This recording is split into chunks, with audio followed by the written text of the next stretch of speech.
Welcome to the Human Capital Innovations Podcast. We're your source for personal, professional, and organizational growth and development, where we share original research, explore industry trends, and interview executives and thought leaders from across the globe. We hope you join us often for practitioner-oriented content around all things related to leadership, HR, talent management, organizational development, and change management. Maximize your personal and organizational potential with Human Capital Innovations Podcast.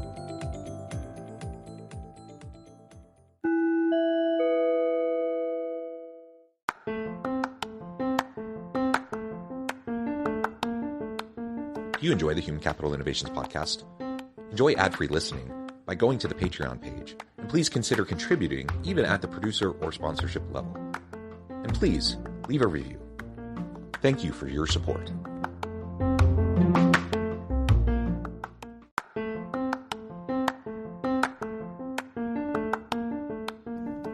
Welcome to the Human Capital Innovations Podcast. In this HCI Podcast episode, I talk with Steve Hoffman about the secret model for exponential growth, building innovation teams.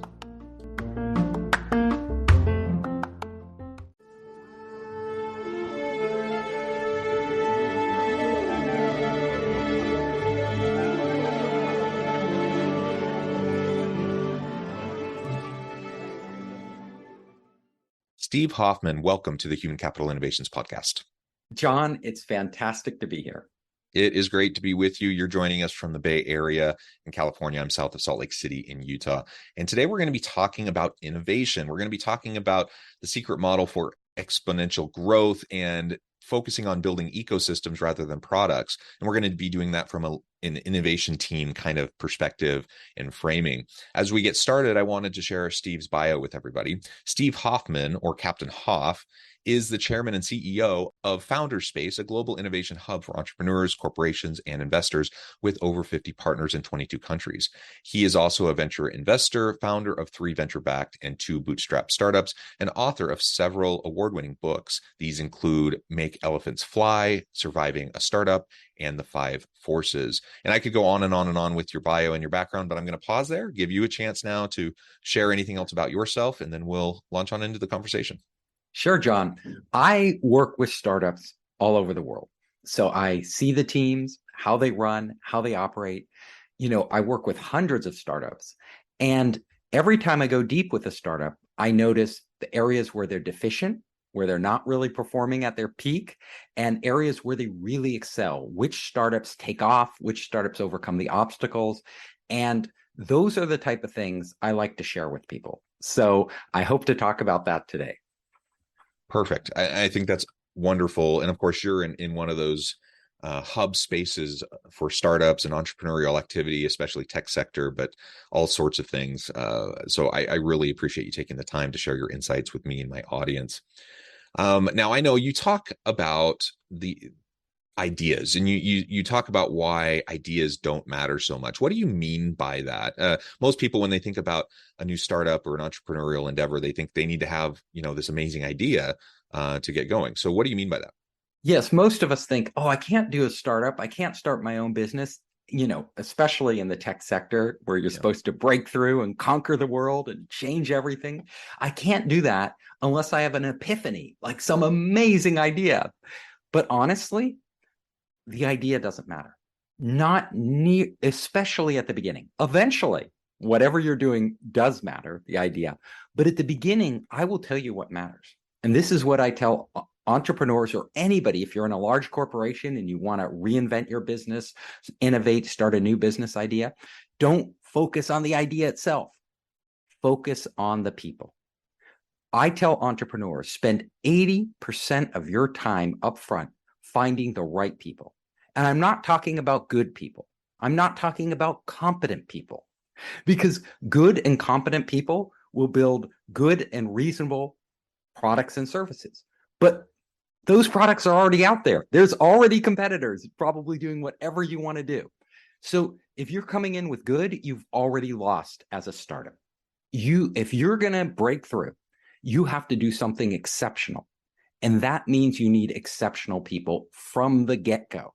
And that's not easy to do. Like, it's not an easy challenge. But I will tell you, if you surround yourself with exceptional people, exceptional co-founders in your company, people who have just amazing talents, like the best you could possibly hope for, and exceptional advisors who have been there, done that, can guide you through, help you around the obstacles, then you have a fighting chance to break through and break out as a startup. And if you don't do that, almost invariably, you can have the best idea in the world, the most amazing idea. You will fumble the ball. Some other team will pick it up and run with it.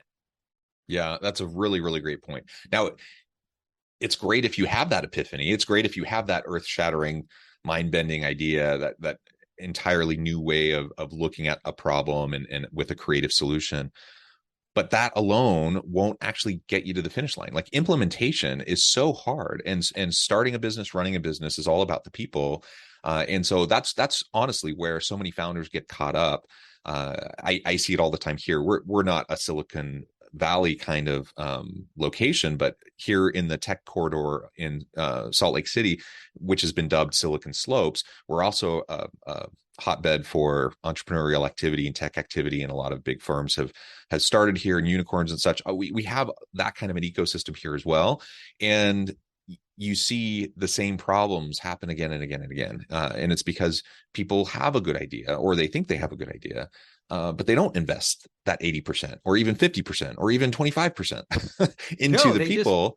You pick who's around you. Oh, I know this person. I'm going to bring them on the team. I feel comfortable around them. I've worked with them before. That's not the way to go about it. I mean, if they're exceptional, do that. Get them. Sure. People who are exceptional and you can work with, great. But if they're just, competent, it's not going to get you there. And the other thing I want to say, which is really important, is that the reason I tell people not to pick an idea right from the get-go, instead what they should do is pick a direction. What is an area you think deserves innovation and attention that you feel passionate about changing? Like, maybe you grew up in the restaurant business and you want to use technology to transform the food industry, the service industry, the restaurant business. Or you see a problem out there like the fishing industry with overfishing, these horrible, bycatch and all the different problems in the fishing industry. Go into those industries with an open mind, because I will tell you, whatever you're probably thinking of in the get-go isn't right. Like, it may be partially right, your big idea, but if you have a closed mind, you won't see the big opportunity. And I just want to remind people out there, most companies at the early stages, including Google, YouTube, Twitter, all, go on and down the list, Facebook, all of these started in a different direction than they ended up with. I mean, Google, for instance, like, everybody thinks Google is amazing, but Google originally was a search engine narrowly targeted at academics finding research papers online. That wasn't the big idea. YouTube was a video dating site. That wasn't the big idea. Twitter was sort of a podcasting site before it became Twitter, and they spun off Twitter. You go on and on and on. If they stuck with their original idea, or they thought it was that important, they would have never gotten to where they are. Yeah, and I like to look at problems, or at least attempt to look at problems from a systems kind of perspective, a holistic perspective. And what often happens in new startups and entrepreneurial endeavors is you jump immediately to the solution. So rather than scanning everything and having a really good sense of the holistic issues at hand and the gap that you're trying to fill, you see a problem, then you immediately jump to the solution. That solution typically won't be the right thing because you're only addressing some little tangential piece of the problem.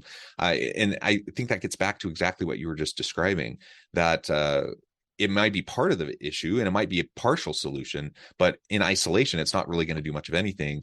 And most of the time, we're going to have to iterate, we're going to have to adjust, and we're going to have to pivot and change directions. All of that is going to be necessary for pretty much every business. And so if you take a lot of time to just kind of pull the trigger on getting going with your startup because you're waiting for that great epiphany, I guess the message here is that even if it comes, you're probably going to pivot a year down the road anyways. And so focus on getting your team around you, focus on the overall strategies, the models that you're going to be implementing, and then get great people around you, and then focus on the policies, practices, procedures that are going to be necessary to make your endeavor sustainable as you scale over time.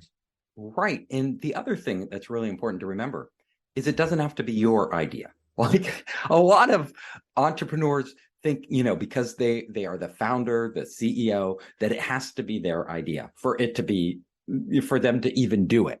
And therefore they take ownership of it. They shut other people out by not wedding yourself to an idea at the beginning, by being open, by bringing in other team members and listening to what they have. If you're getting exceptional people, they may have better ideas than you do. They may see things from a different perspective than you do. Hopefully they do. And it's the collaboration of all of you that will take you in the direction you need to go.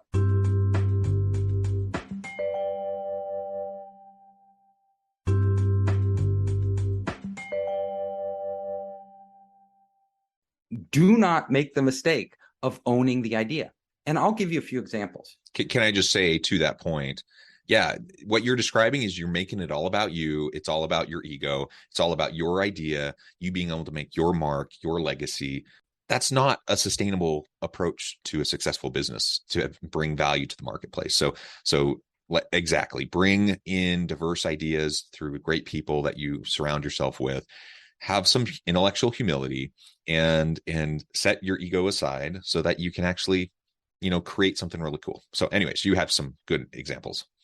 I absolutely do. So, the thing, Google did a study out there on their teams, their innovation teams, like which ones really performed well, like actually, created great products and brought them to market, and which ones failed, which ones lagged behind. And their study showed very clearly that it was the teams that worked well together, where everybody felt included. Everybody had an one important element. They trusted one another. They trusted one another. They could be open. They could express themselves. This is the type. So you're going to be like, the CEO's job is not to come up with the greatest ideas.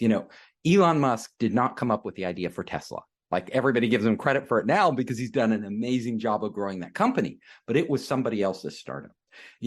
Kalanick, who founded Uber, that wasn't his idea. It wasn't his startup. It was somebody else's. Again, he came in, he recognized great ideas. So what I want you to do as a leader is, a leader's job is to recognize what works and set the direction, and then get the people around that direction moving together, working well together. If you can do that, you're a successful leader. You have fully harnessed your human capital. And I will tell you, human capital is 10 times more important than actual money. Like, the capital we always think of when we talk about venture capital. Everybody chases the money. And I'm like, don't chase the money, chase the people. Like, when you're starting a company, a lot of them come to Silicon Valley. They talk to me because founder space is very well known.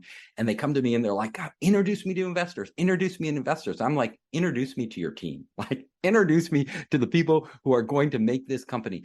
And it almost, 95% of the time, they haven't put nearly enough time into building that team or figuring out how to manage innovation teams. Like, what does it take to get these smart people? Let's say they overcome the first obstacle and they work their butt off. They go to like the top universities. They're talking to all these really smart people. They're in the industry, networking, putting together these people to build this company. Now, how do you truly harness them? Yeah, getting that team together in the first place, that's a tall order, right? So that's we don't want to assume that that's just an easy thing to do, that you have to definitely put in the work, but that alone isn't enough either, because you can get a really great team together of just A+ players. And I think of like a basketball analogy. You think about the dream team in basketball back in the 90s, and they just crushed everybody in the Olympics, right? All these superstars. But then we continue to do that. So for several Olympics, and we may still do that. I'm not actually sure. I kind of stopped paying attention. But we field these teams with all these all-star players.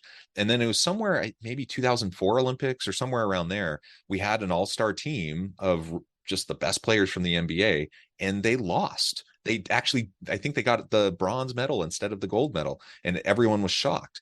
And the reason is because you had all these individual players that didn't know how to work together. They were all great, but collectively as a team, you couldn't maximize the potential of the team, right? And so just getting the good people together isn't enough. That's hard to do, but that's not enough. Then you have to figure out how to collaborate effectively and to create that psychologically safe environment where people can share their ideas, where innovation can really occur. Again, another tall order to really get that right.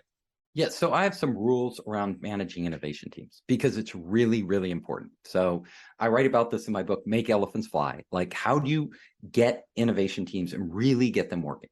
So one thing you pointed out aptly is that getting all superstars isn't enough. A lot of superstars have big egos. They're always worried about somebody else stealing their credit and stuff. When you select people, you need people who aren't passionate about the credit they get. They are passionate about what they do. So this is a really important criteria when building an innovation team, getting the right mixture of people. When I look out there, like, how do you know if somebody's great? Well, I'll tell you, you know if somebody's great because when you talk to them, they love what they're doing. And they love it. So if they're an engineer, they're out there and they're always downloading the latest SDK from Node.js or MongoDB or whatever, new technologies coming into the marketplace. They're playing with it. They're actually showing you it with glee. They're like, even though you don't understand a thing, they are attending like all the meetup groups for engineers. And that's a great way to meet great engineers. Go to these meetup groups on the latest tech and you'll be surrounded by engineers who are passionate about what they do. They're on forums talking about it. Their home is all wired up and they're always doing different experiments. Same with a marketing person. Like if you're going to get that amazing marketing person, they are on the latest social networks, the emerging ones, the ones that aren't on people's radar yet. They're trying them out. They're trying out all these new marketing tools. They're always reading the latest books on marketing and talking about new ideas and things they could try. Those are the type of people who are natural innovators. So you need to look. This is true. I'm talking about a startup or innovation within a large established company. Like you can be a big company. Don't focus like a lot of big corporations. I've consulted for Bosch. I've consulted for Intel. I've consulted for Qualcomm, all these big companies. And they tend to run contests like who has the best idea and we'll select you, to head up, to change the company. Well, the person with the best idea isn't necessarily the best innovation leader. And innovation isn't about the idea. So they're going about it totally wrong. What I tell them is, and it's the same for startup, same for a big company. If you're building this team, like look for those natural innovators who really care about what they're doing, not about the credit they get. Like they're not a political animal out for, their credit. Putting them together in an environment with other people where they can achieve the same goal, they will naturally come together and work like crazy to do that. That is the first basic step. I love it. And again, it comes back to the ego issue, which is such a challenge with startups and with founders. Oftentimes, they're not quite sure when to let go of control and the power, right? And to start to allow for things to morph away from maybe what their original idea might have been as they surround themselves with other people. It's one of the biggest problems when you see organizations trying to scale. Someone who might have been good at the startup phase is not at all capable of scaling the business. And so you see problems there too. And so absolutely everything you were just describing in terms of just getting beyond the ego, having that team together, and then just getting people who are passionate, who are going to work their butts off towards, this whole, not the specific idea, but like the whole range of possibilities within this path that they're pursuing. Someone who's willing to experiment, someone who's willing to play and try things and see what happens and what's working and iterate rapidly. All of that isn't just about who's the smartest person in the room. It's a set of mindsets. Actually, it's different, multiple mindsets, and then people aren't getting stuck on the credit. They're not getting stuck on the politics. They're just focusing on creating something awesome, and they're excited by it.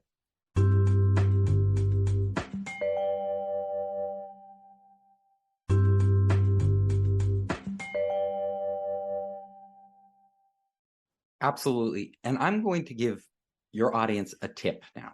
And it's something I want every one of your audience members to try, this coming week. Try it.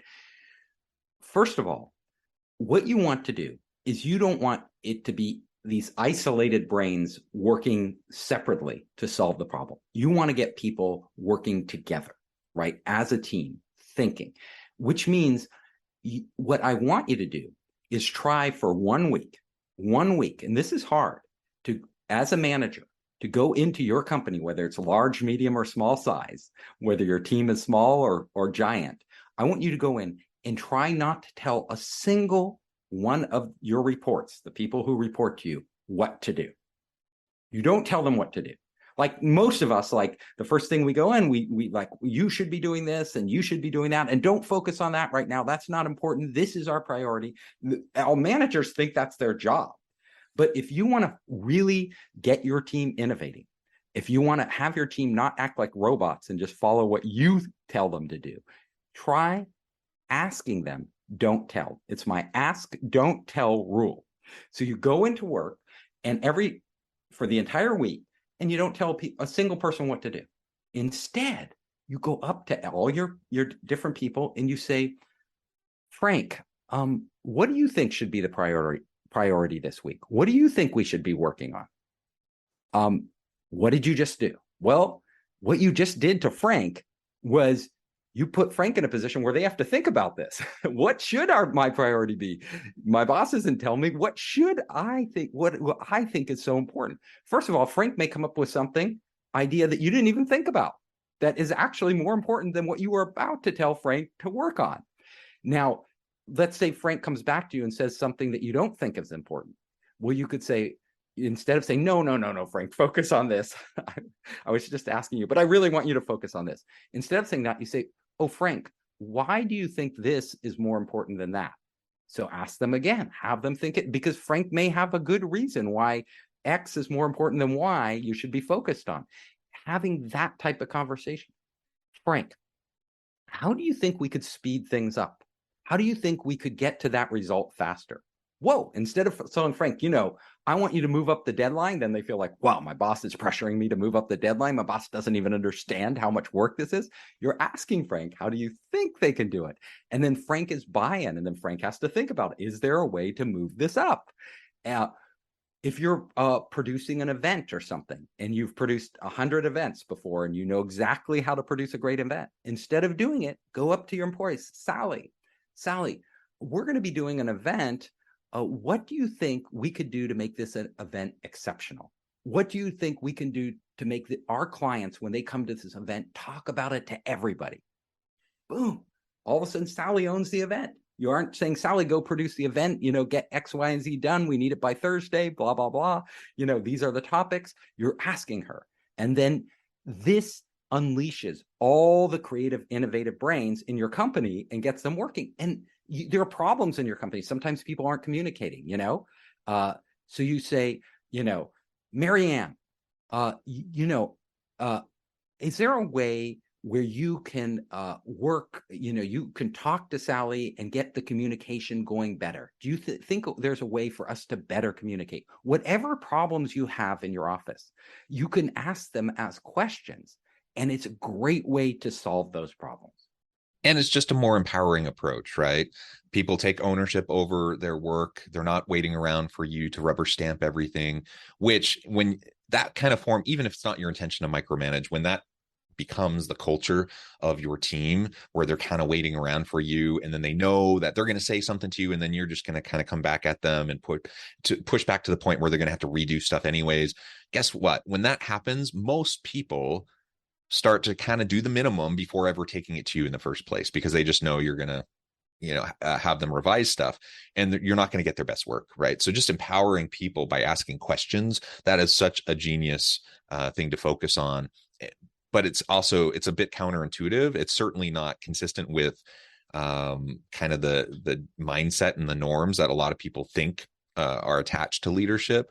And it takes practice to do it, because especially if you're really smart and you've gone to a good school and you've worked for good companies and you have this great idea, it's very easy to drink the Kool-Aid and start to believe that you have all the answers, or at least many of the answers. And then all of a sudden you start to dictate to people, and very quickly you're going to spiral into this position of everyone just waiting to look to you and waiting for you to speak your wisdom rather than coming up with great stuff themselves. Yeah, and then they go along with it, and they go whatever direction you're taking them, which may not be the best direction. And what we've discovered in innovation is that it's a journey.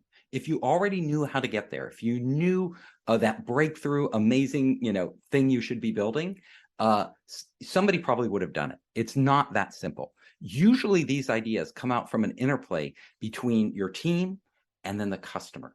So what I want you to do next, I want your audience to do, is not only extend your ask, don't tell to your team, but extend it beyond. And this is what I call building an ecosystem. So a great company doesn't exist in isolation. A great company exists as part of a system. And that system extends out to your vendors. It extends out to your customers, your clients, whoever they are. It extends out to everybody who touches your company. So can you get your team, like yourself, to engage with the other parties like you're engaging with them? It's building this culture. So, for example, can you go up to your person who does customer service, right? And you tell the customer who does customer service, whenever you engage with a customer, is there a way to get feedback from them? We know they have a problem, but is there a way to actually get more feedback from them? Is it possible for you to actually ask them questions about our business so that they start telling us things we don't know that we can't see? Because I'll tell you, the best ideas out there are ones that address a customer's extreme needs, things that the customer absolutely needs or really wants that they're not getting from the competition. That is where you rocket ahead. But you don't find those in a vacuum. You find those. The customer's not going to tell you what product or service to build, but they will tell you what they need and what outcomes they want if you are willing to ask and if you are willing to listen.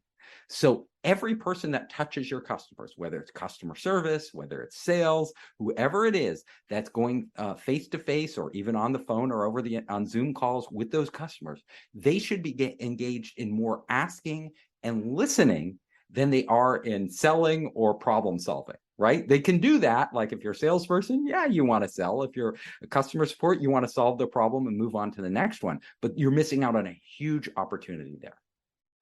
Yeah, I love it. And you referred several times to this idea of the ecosystem around the innovation. And so if we want to grow and scale our business, we need to have a great team around us. We need to focus on the customer. Customer is king, and adding value to the marketplace to solve problems. That can only happen as we listen long and hard, intently, and try to get the best ideas in and iterate rapidly so that we can try things out. There's so much more to this. We've only just scratched the surface, but I know at the time I'm going to have to let you go here in just a minute. So we're going to have to close the conversation there today. But before we end, I just wanted to give you a chance to share with listeners how they can connect with you, find out more about your work, Founder Space, your team, and then give us the final word on the topic for today. Sure. Happy to do so. So if you want to connect with me, super easy to find. Just go to founderspace.com. So Founderspace, there are tons of videos there, lots of material to help entrepreneurs and innovators. I also have my books there, Make Elephants Fly, which is all about innovation, Surviving a Startup, which is basically everything entrepreneurs need to know to grow, and The 5 Forces, which is about these new technologies that are emerging right now that are going to totally change the landscape, our lives, business, society, everything. And so you can reach me at the website. You can also connect with me on every social network. Search for Captain Hoff. That's my nickname, Steve Hoffman. LinkedIn is a great place to find me. And my final advice to everybody out there is really what you want to do is when you're a manager, you want to think about how do I get everybody who is involved in my business, everybody from my employees to my customers to different parties, strategic partners, other people actually involved in innovating with me. How can I make a win? And at the end of the day, if you think of this one thing, great companies provide exceptional value. So my mission is not to how much money I can get from people, how much, work I can get out of people. It's how much value I can provide to them. I love it. I love it, Steve. This has been a really great conversation. I appreciate you sharing your insights with me and my audience.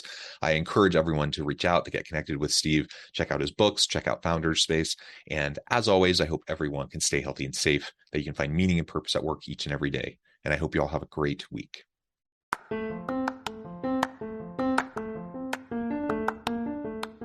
Do you enjoy the Human Capital Innovations podcast? Enjoy ad-free listening by going to the Patreon page, and please consider contributing even at the producer or sponsorship level. And please leave a review. Thank you for your support.